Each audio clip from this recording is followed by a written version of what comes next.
Botüs, ha, yaman keyfin yok lan, ne amalat ettiyen ay? Ay keyfin olmadı ha o. Ne amalat? Yan oğlum ayıp ya. He, Mamamlarda Ece'min aklı başından uçtu diye. be, ne amalat şu, gene Cem'in aklı torayın rüyütten mi? Yok ho. He, Yennecende öngüm var akıl yok ho. Hı. Yani şu başından uçan zat ne emek ha? Men şonu alat ettiyen. Benim kaptanımdan yanacak o. Ondan var. Ben arada gittim şehre. Ha. Belirtme şehre o. Ay Burkus'tan evlenim tanıştırdım o. He, telefon numaralarını ver koyarım. Gelden haber ettim. Benim ayıttım Gülyan'da oğlan oğlum ma dedim. Getireyim dedim. Sen uluğucun olmadır o. Şoğuna gidiveririz ha. Ay son yavrular bağırırlar yönü men yanıma gelmeyen ne biliyor? Yo onsuz hem gidecek bu. Oy.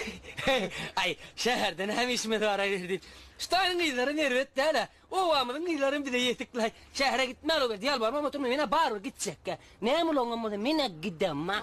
Yan gidecek deyip durdun Yok abi. lan verdin gidiver o mine şehre gidecek. Yalvarmam oturma. Bağırır Böyle gidecek. söyledin gidecek gel Ay yok lan verdin. Böyle gör de öyle adını deriz. Bağır. Ben perde olacak.